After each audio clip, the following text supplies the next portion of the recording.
The most formidable man isn't loud or angry. He's calm, steady, clear. Because he's already fought the war inside himself. We think strength looks like shouting, like dominating a room, like flexing your power so people know you've got it. But the real ones, the men who've been through something, they don't perform power, they carry it. They walk differently. Their words are fewer but heavier. Their eyes don't dart. They scan. They don't need to win every argument because they've already won the one that matters, the one between who they are and who they used to be. And I've been both kinds of man. I've been the one that shouts and lashes out, the man who reacts, who raises his voice so he can avoid raising his standard. I know him. I've been him. And he's not formidable. He's afraid.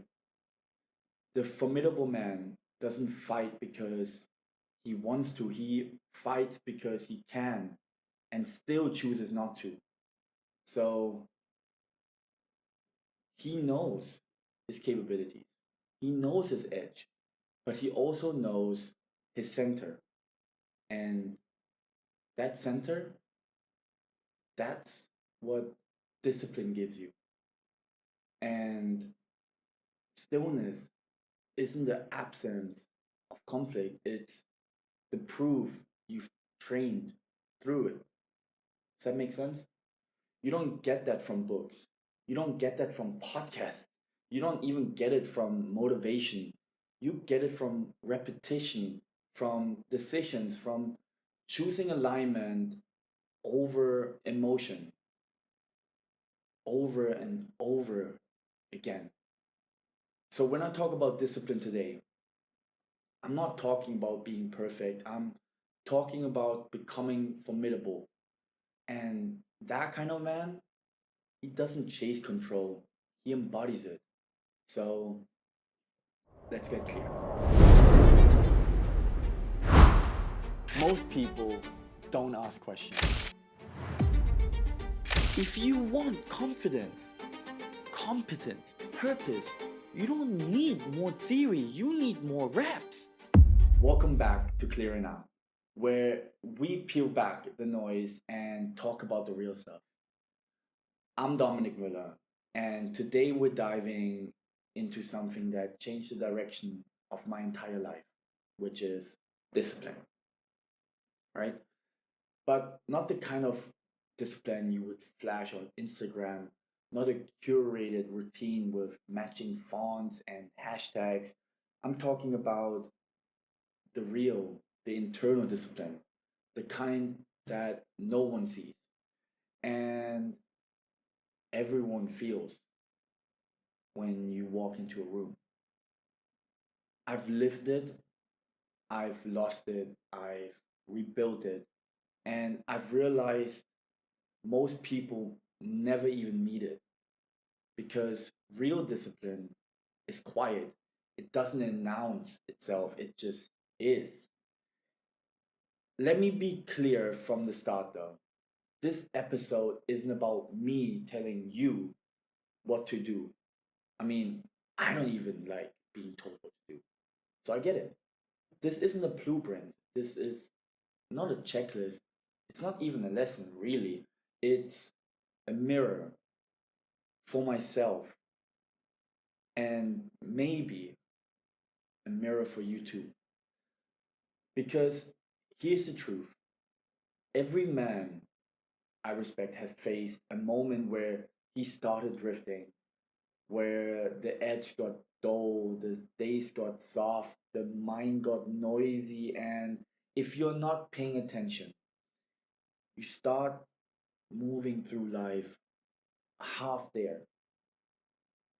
I've had those moments.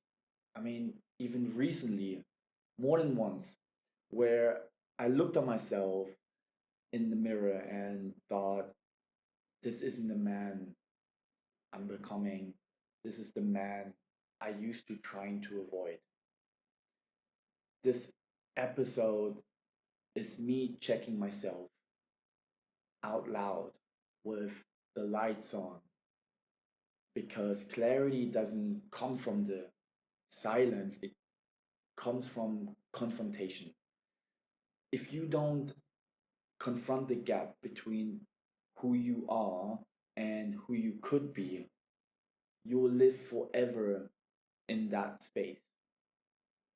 I'm not here to let that happen, right? So I'm making a promise out loud to stay aligned, to stay honest, to never break my word to myself, especially when nobody would even realize that I have. And if it ends up speaking to you too, well, even better. Because we're not here to perform, we're here to sharpen. So let's get clear, right? Let's talk about something that quietly haunts a lot of people, but especially men. We love to look disciplined, love to talk about our gym schedule, our grind, our goals. We wear it like a badge because we think being on the grind makes us better, louder, more respectable. But the truth is this: most of us, and I've been there, are performing discipline, not living it, right? And that difference, it shows up when no one's around you, when it's dark, when it's just you and your decisions. So let's go back. Let me take you back to where I've made that realization first. Back in Germany, at the football academy, right?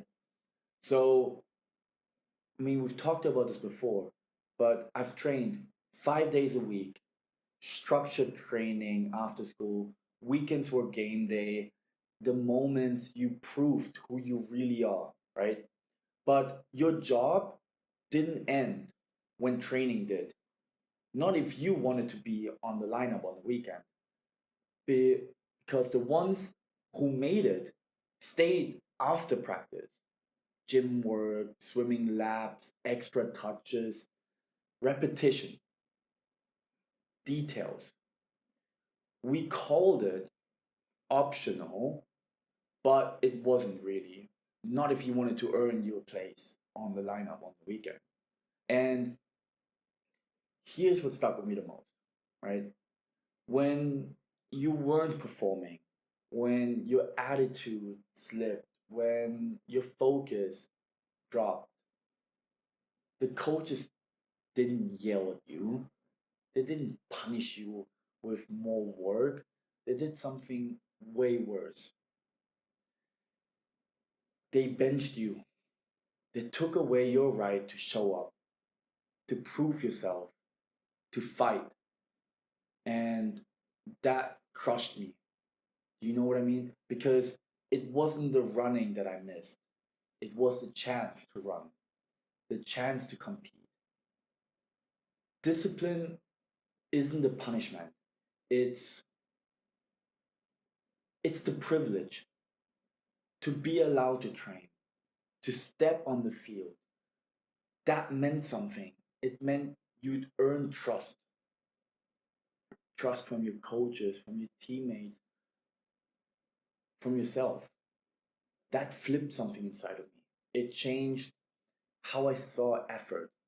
Suddenly, discipline wasn't something painful, it was something sacred. The routine wasn't a chore, it was a currency.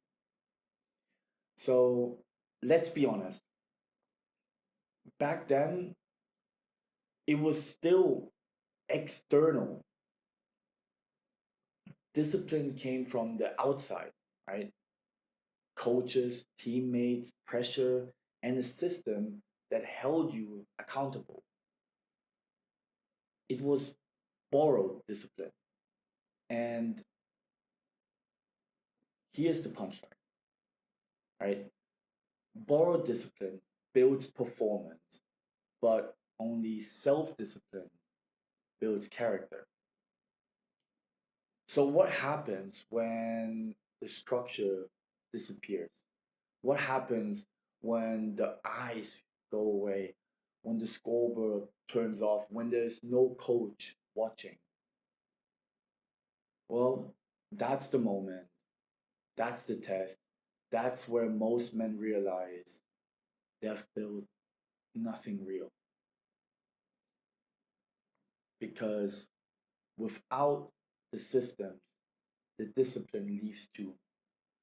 And that's where I started asking, who am I when no one else is watching? Who am I when I don't have anything to do? Because that version of you, that's the real you. And that's the man I decided I needed to confront. So let's fast forward to Bangkok, Thailand. I'm older now, living alone, no roommates, no teammates, no coaches, no structure. No one was keeping track. No one cared whether I showed up. There were no eyes, no pressure, no rewards, no consequences. And that's where the test came in because no one was going to bench me anymore. There was no scoreboard, no match day, no crowd. But guess what I did?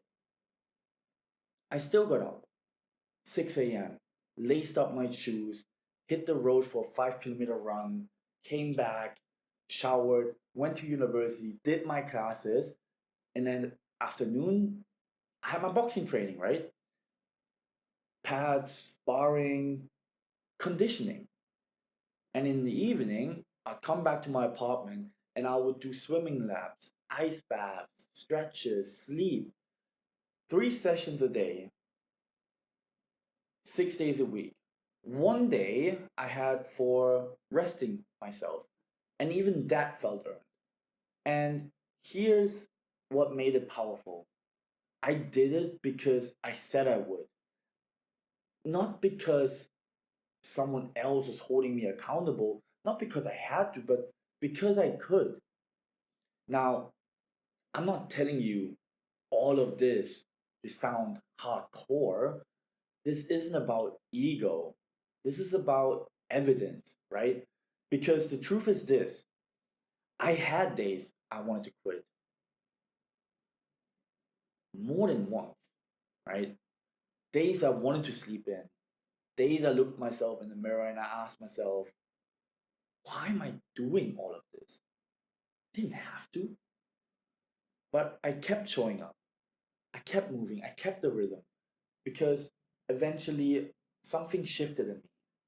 And I noticed how most people don't live like this.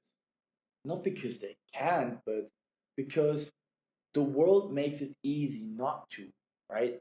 We're living in a world that slowly erodes your edge, one little comfort at a time.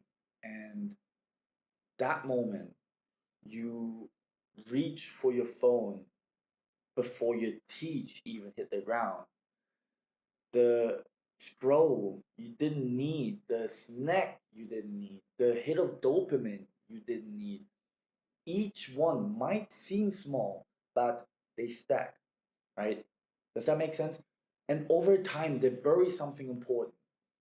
They bury the momentum, they bury your presence, they bury your sense of self respect. And I say that with compassion, not criticism, because let's be honest, I've done it too, right?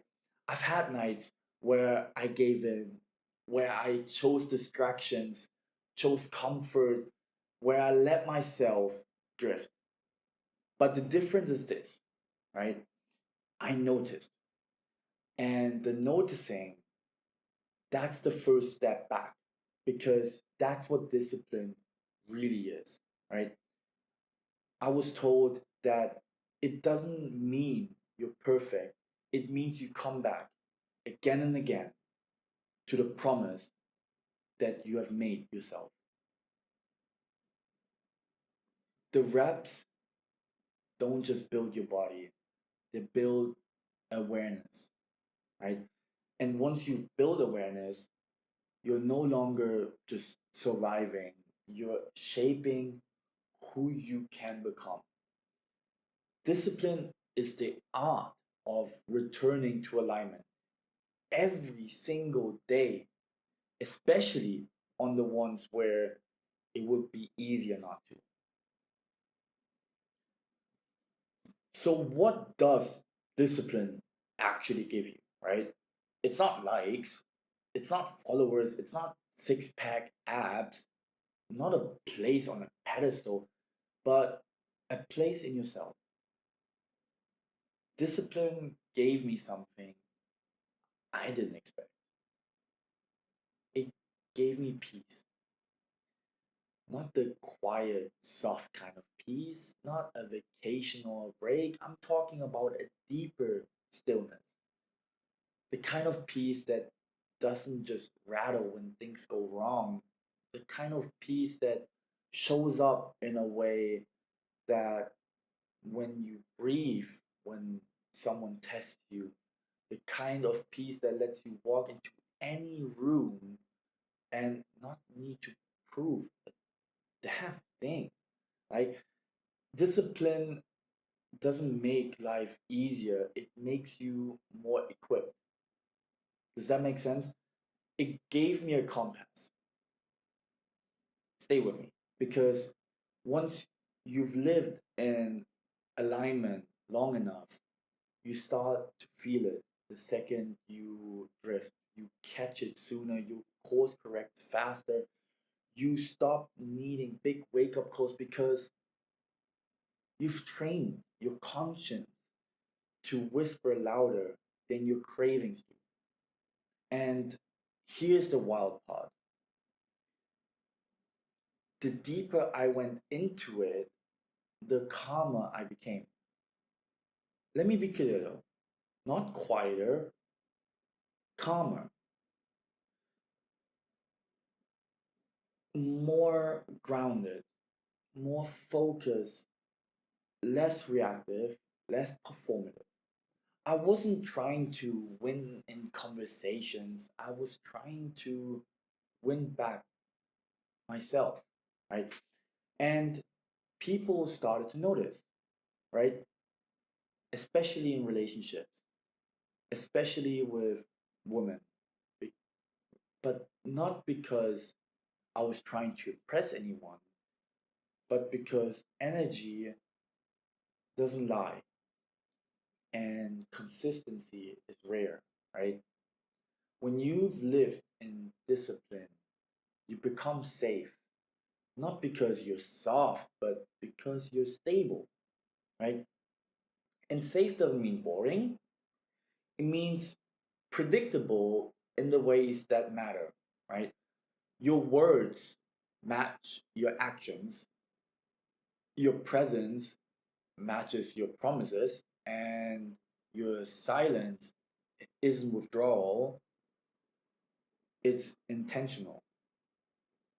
Women feel that, friends feel that, even strangers feel that, right? Because in a world full of noise, someone who is calm, present, disciplined, that person carries weight. You become someone people can lean on, not because you ask them to, but because they can feel without even knowing why that you don't flinch, right? The calmest man in the room isn't calm because nothing is happening. He's calm because he's trained through chaos. That's what discipline builds. That's what silence sharpens. That's what peace actually costs. And trust me, it's worth every rep because when things fall apart around you, and they will, your habits will hold you. And when everyone else is panicking, you won't need to because you've rehearsed this over and over again. That's what discipline gives you. not hype, not a highlight reel, but a quiet, earned confidence that says, I've been here before. I've trained for this. And I'm not going anywhere. That's peace. And it's built in the dark. So here is the heart of this entire episode. Discipline is not about showing off, it's about showing up, especially when there's no reward waiting at the end. It's doing the rep when your body still says no. It's turning your phone off when your mind says yes. It's getting up and going again, not because it's easy, but because it's right. It is the right thing to do. And when you build your life around those small, consistent wins, right, something starts to shift and your identity hardens, your energy settles, and you stop negotiating with yourself. You start to trust your own voice. You stop needing to explain every single decision that you make in life. You no longer need to chase alignment because you have become it, right? Discipline isn't about perfection, it's about proof. The kind of proof that builds in silence and speaks volume without even saying a single word. That's when your voice softens. That's when your eyes sharpen. That's when your body walks differently. Not because you're trying to impress anybody, but because you're moving from a place of truth. You're no longer hoping for momentum. You are momentum. You become the man who does what he say he'll do when it's hard, when it's boring, when no one else is watching. And here's what I learned. There's nothing more attractive or powerful than someone who does what they sell they do, especially when no one else would have noticed if they didn't. The kind of man isn't built in public, he's built in solitude. He's built when the cameras are off, the door is closed, and the excuses are so loud. You build that muscle in the dark when it's not sexy, when it's not celebrated, when it's not easy, and over time, that kind of man becomes undeniable, right? Not because he demands attention, but because his presence commands it. He doesn't need to raise his voice because he already raised his standard. And that's what I'm chasing. And that's what I hope you start chasing too. Because discipline is not for the world, discipline is for your word. Because the man who keeps the word to himself is the man who shapes the world around him. So let's not just end this episode with reflection. Let's end it with action, right? Because discipline only gets real when it meets your behavior, and change, it starts small, right? This week, I want you to make one promise, just one, not five, not 10, just one, right? One thing you've been avoiding, something small but sticky, something that doesn't need to be done but needs to be owned. Maybe it's making your bed every morning. Maybe it's going on a walk without your phone. Maybe it's putting your phone down before 10 p.m. Maybe it's a 2 minute prayer before bed. No distractions. Pick it. Write it down and say it out loud, because the second you say it, you activate your standard. And the second you keep it, you start to trust yourself again. Keep this promise that you've made to yourself for 7 days, right? Not because it's impressive, but because it's yours. And if you fall off, come back, right? But don't come back from shame, come back from belief in who you are becoming, right? Because this isn't about being in control of everything, it's about getting clarity over yourself. And clarity doesn't come from thinking more, it comes from doing. Then watching who you become when you don't quit. I was once told that a kept promise, no matter how small, echoes louder than any intention ever whispered. So keep this promise for you, by you, because no one else is coming to rescue the man you could become. And if you enjoyed this episode, if it landed, then share it with someone who also might need to hear it. Leave us a like, hit the subscribe button, turn on the notification, because next week, next week the episode is going to be amazing, and we're going even deeper, sharper, clearer. And I'll see you there. And I hope things are clearer now.